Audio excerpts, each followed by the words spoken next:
ಇವತ್ತು ನಮ್ಮ ಈ ಗೌಡಗೆರೆ ಗ್ರಾಮದ ಲಕ್ಕಿ ಶೆಟ್ಟರವರ ಧರ್ಮಪತ್ನಿಯವರಾಗಿರ್ತಕ್ಕಂಥ ತಾಯಿ ಸುಶೀಲಮ್ಮನವರು ಹಾಗೆ ವಿವೇಕಾನಂದ ವಿದ್ಯಾಸಂಸ್ಥೆಯ ನಿರ್ದೇಶಕರು. ನೋಡಿ, ಮಕ್ಕಳಿಗೆ ವಿದ್ಯಾದಾನ ಮಾಡೋದು ಶ್ರೇಷ್ಠವಾದ ದಾನ.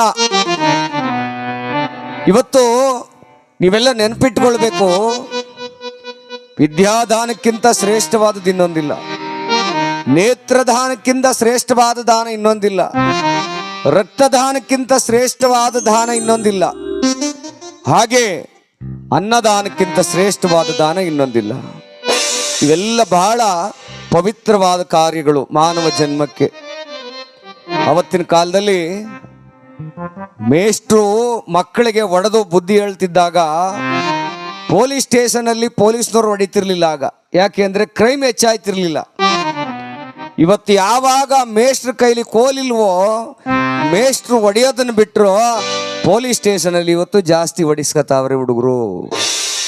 ಕ್ರೈಮು ಜಾಸ್ತಿ ಆಗ್ತಾ ಇದೆ, ಅಂದರೆ ಅಪರಾಧಗಳ ಸಂಖ್ಯೆ ಜಾಸ್ತಿ ಆಗ್ತಾ ಇದೆ. ಅದಕ್ಕೆ ಬೆಳೆಯುವ ಸಿರಿ ಮೊಳಕೆಯಲ್ಲಿ ಎನ್ನುವ ಹಾಗೆ ಮಕ್ಕಳನ್ನು ಒಡೆದು ಸಾಕಬೇಕು, ನುಗ್ಗೆನ ಮುರಿದು ಸಾಕಬೇಕು ಅಂತ ಗಾದೆ.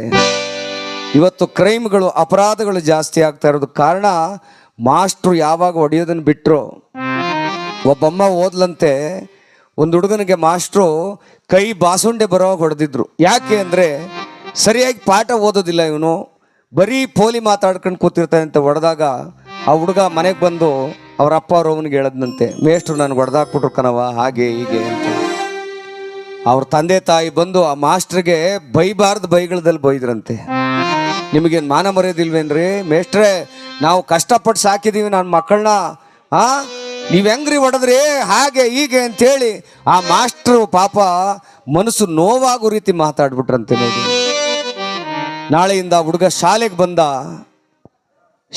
ಬಂದವನೇ ಆ ಹುಡುಗನಿಗೆ ಮಾಸ್ಟ್ರು, ನೋಡಪ್ಪ ಕಲಿಯೋದಿದ್ರೆ ಕಲೀಲಿಲ್ಲ ಅಂದರೆ ನಿನ್ನ ಅಣ್ಪಾಡು ಕಣಪ್ಪ, ನಾನು ಹೇಳು ಕರ್ತವ್ಯ ಹೇಳ್ತೀನಿ. ಆ ಹುಡುಗ ಇನ್ನೊಂದು ಸರಿ ಏನಾರು ಹೊಡೆದ್ರೆ ನಮ್ಮ ಅವ್ನು ಕರ್ಕೊಬತ್ತೀನಿ ಅಷ್ಟೇ, ಈಗ ಹೋದವರೇ ನಾಳೆ ಹೊಡಿಸಾಕ್ಬಿಡ್ತೀನಿ ಎಂದಂತೆ.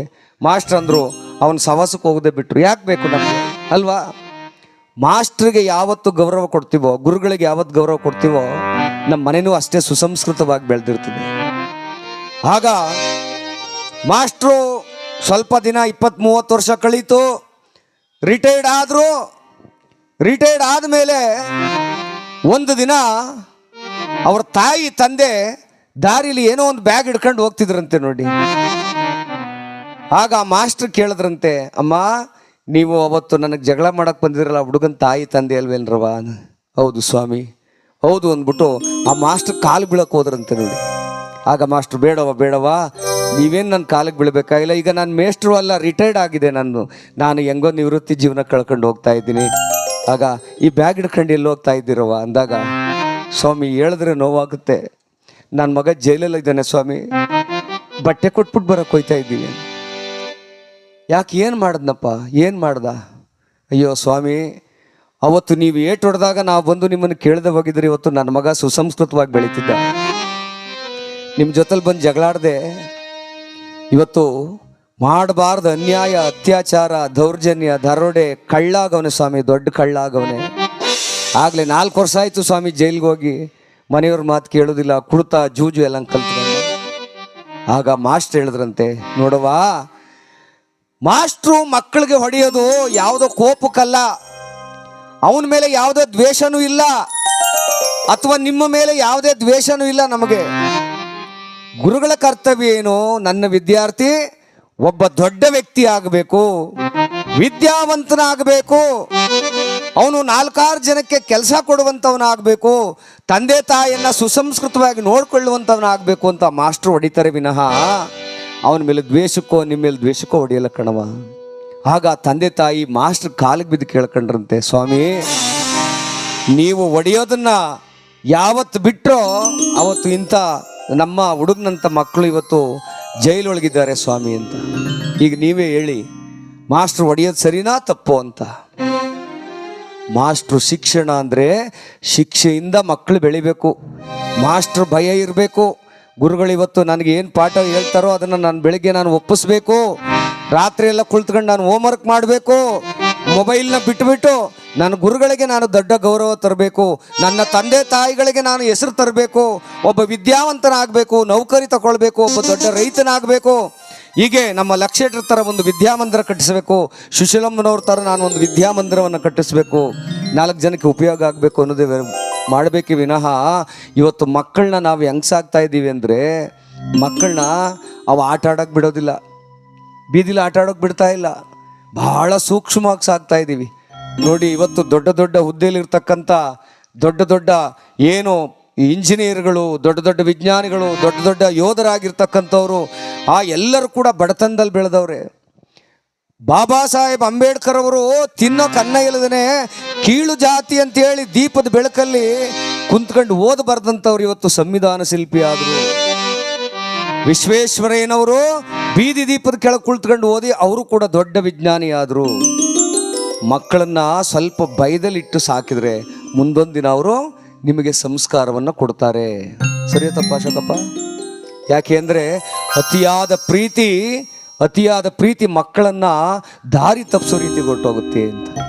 ಹಾಗಾಗಿ ನಾವೆಲ್ಲ ಪ್ರೀತಿಯಿಂದ ಗುರು ಸೇವೆ ಮಾಡೋಣ. ಅದಕ್ಕೆ ಹೇಳ್ತಾರೆ, ಗುರು ಬ್ರಹ್ಮ ಗುರು ವಿಷ್ಣು ಗುರುದೇವೋ ಮಹೇಶ್ವರ ಗುರು ಸಾಕ್ಷಾತ್ ಪರಬ್ರಹ್ಮ ತಸ್ಮೈ ಶ್ರೀ ಗುರುವೇ ನಮಃ.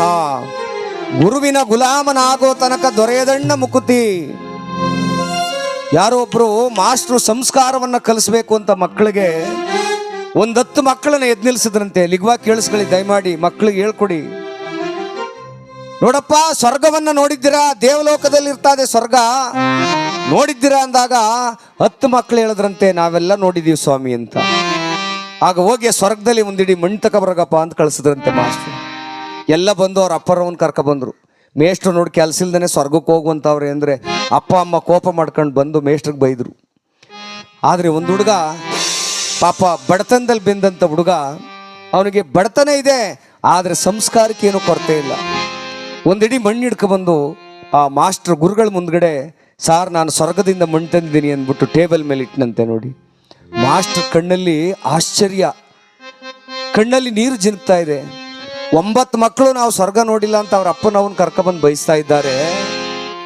ನೀನೊಬ್ಬ ಸ್ವರ್ಗದ ಮಣ್ಣು ತಂದಿದ್ದಿಲ್ಲ, ಎಲ್ಲಿ ತಂದೆ ಕಂದ ನೀನು ಅಂತ ಕೇಳಿದಾಗ, ಸಾರ್ ಸ್ವರ್ಗ ಎಲ್ಲೂ ಇಲ್ಲ ಸರ್, ನೀವೇ ಹೇಳ್ತಿದ್ರಲ್ಲ ಸಾರ್, ಸ್ವರ್ಗ ಅಂದರೆ ನಮ್ಮ ತಂದೆ ತಾಯಿಗಳು ನಿಂತಿದ್ರಲ್ಲ ಅವರ ಪಾದದ ಕೆಳಗಿತ್ತಲ್ಲ ಮಣ್ಣು, ಅದೇ ನಿಜವಾದ ಸ್ವರ್ಗ ಸಾರ್, ಆ ಮಣ್ಣನ್ನೇ ತಂದಿದ್ದೀನಿ ಅಂದ್ರಂತೆ. ಆಗ ಮಾಸ್ಟ್ರು ಆ ಮಣ್ಣನ್ನು ತೆಗೆದು ಹಣೆಗಿಟ್ಕೊಂಡು ಹೇಳಿದ್ರಂತೆ, ಇದೇ ನಿಜವಾದ ಸ್ವರ್ಗ. ತಂದೆ ತಾಯಿಯರನ್ನ ಯಾರು ಗೌರವಿಸ್ತಾರೋ, ಅವರ ಪಾದ ಸೇವೆಯನ್ನು ಯಾರು ಮಾಡ್ತಾರೋ ಅವರು ಸ್ವರ್ಗದಲ್ಲಿದ್ದಾರೆ ಅಂತ ಅರ್ಥ. ಯಾರು ತಂದೆ ತಾಯಿಗಳು ನಮ್ಮ ಸರಿಯಾಗಿ ಗೌರವಿಸಿದಿಲ್ವೋ ಅವರು ನರಕದಲ್ಲಿದ್ದಾರೆ ಅಂತಲೇ ಅರ್ಥ. ಅದಕ್ಕಾಗಿ ಮಕ್ಕಳನ್ನು ಸುಸಂಸ್ಕಾರದಿಂದ ಬೆಳೆಸೋಣ, ಅಪರಾಧಗಳ ಸಂಖ್ಯೆ ಕಡಿಮೆ ಮಾಡೋಣ. ಮಾಸ್ಟ್ರು ಬೈಲಿ ಹೊಡಿಲಿ, ಆ ಮಕ್ಕಳಿಗೆ ನೀವು ಕನಿಕರ ತೋರ್ಸೋಕೆ ಹೋಗಬೇಡಿ. ಆ ಮಕ್ಕಳಿಗೆ ಹೇಳ್ಕೊಡಿ, ಮಾಸ್ಟ್ರು ಹೊಡೆಯೋದು ನಿನ್ನ ಒಳ್ಳೇದಕ್ಕಪ್ಪ ಅಂತ ಹೇಳ್ಕೊಡಿ ಅಂತ ಹೇಳ್ತಾ, ಆ ಗುರುಭ್ಯೋ ನಮಃ, ಆ ಗುರುವಿನ ಆ ನಾಮವನ್ನು ನಾವೆಲ್ಲ ಪ್ರತಿನಿತ್ಯ ಹಾಡೋಣ ಅನ್ನುವಂಥ ಮಾತನ್ನು ಹೇಳ್ತಾ ಆ ಕಾರ್ಯಕ್ರಮವನ್ನು ಮುಂದುವರಿಸೋಣ.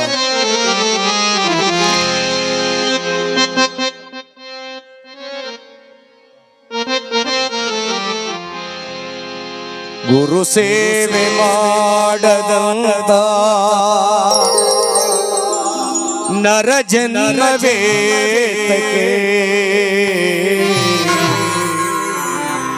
ನಿಮಗಾಗಿ ಬಾಳದ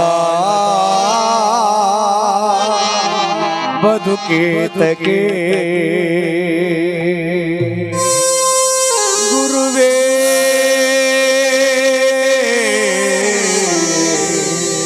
ಶ್ರೀ ಗುರುವೇ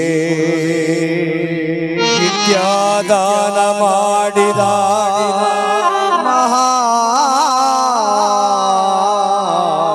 ಗುರುವೇ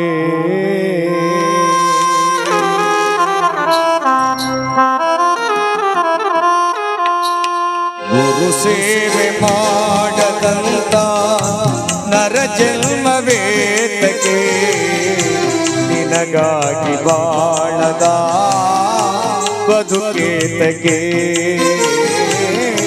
ಶ್ರೀ ಗುರು ಎನ್ನದ ಬದುಕೇತಕ್ಕೆ